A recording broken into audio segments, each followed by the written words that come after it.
I just finished a meeting with these small business owners and a few of their workers, and we talked about some of the economic challenges facing these folks.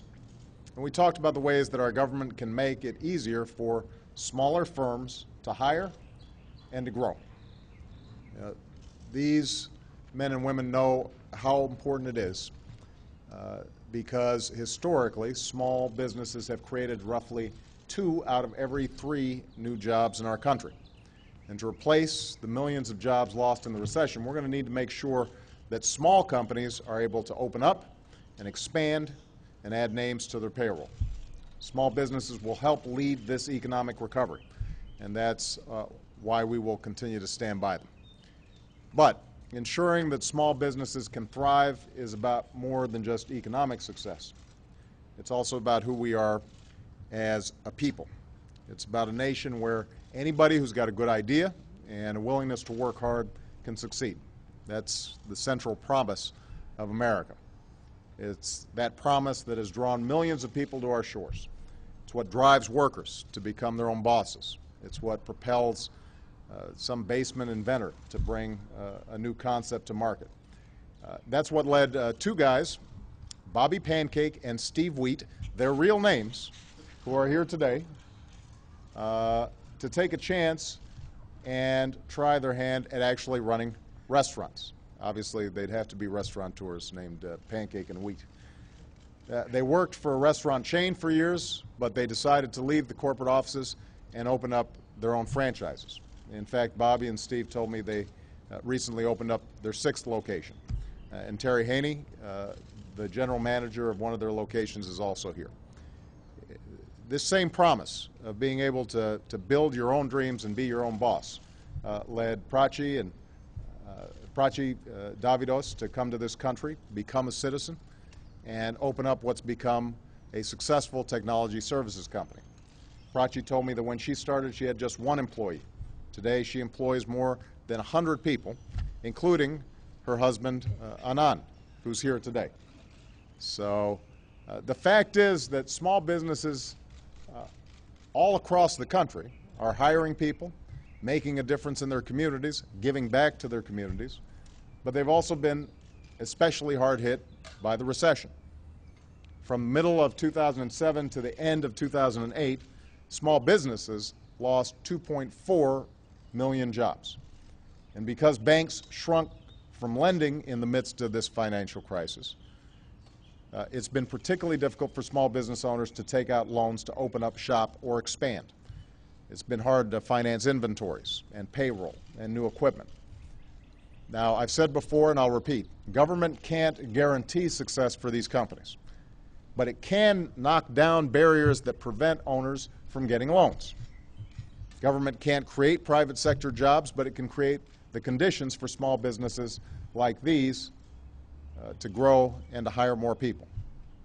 That's what's guided much of our economic agenda. So let me be specific. Last year, we enacted 7 tax cuts for America's small business. 7 tax cuts. So far, the Recovery Act has supported over 68,000 loans to small businesses, which translates into nearly $29 billion in new lending. More than 1,300 banks and credit unions that had not made SBA loans since before the financial crisis are now lending again. More than $8 billion in Federal Recovery Act contracts are now going to small businesses. In fact, Prachi has been able to add 20 part-time and full-time workers because of the Recovery Act. In addition, as a result of a bill I signed into law a few months ago, businesses are now eligible for tax cuts when they hire. When they hire unemployed workers, they're eligible for tax cuts. Companies are also able to write off more of their investments in new equipment. And as part of the health reform package, 4 million small business owners recently received a postcard in their mailboxes from the IRS, and it was actually good news.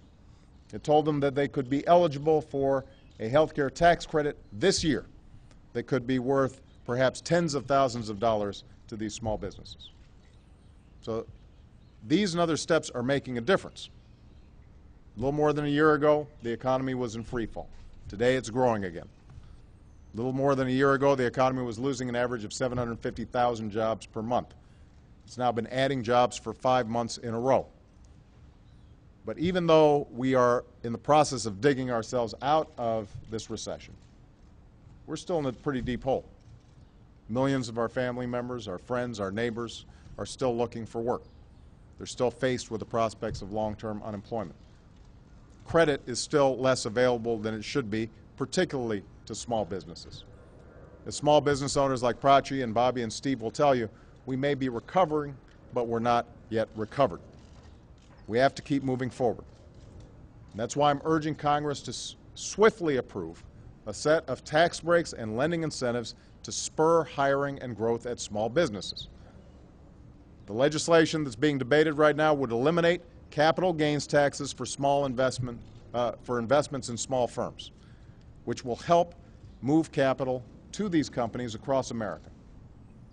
It will provide tax relief to small startups to encourage folks to open up businesses as well. To foster more credit, the package would create the Small Business Lending Fund I proposed in my State of the Union address to help underwrite loans through community banks. And we'd create a new state small business credit initiative because states facing budget shortfalls are scaling back lending to small firms and manufacturers. That's working against our recovery. I'm also urging Congress to expand and extend successful SBA programs by increasing loan limits, for example, something that could benefit people like Bobby and Steve. In fact, since the start of my administration, we've been hearing from small businesses that want to retain and hire more employees, but they need additional credit. And we've been hearing from small community banks that want to lend more to small businesses, but they need additional capital. So this bill helps fulfill both needs. And to help us create jobs without adding to our deficit, we're making the tough choices to pay for these proposals. So I'm hopeful that the House will pass these measures next week and that the Senate will follow as soon as possible with both support from Democrats and Republicans. And I'm eager to sign this tax relief and additional lending into law. That's how we can continue to move our economy forward, to continue on the path from recession to recovery, but also ultimately to prosperity. Thank you very much, everybody.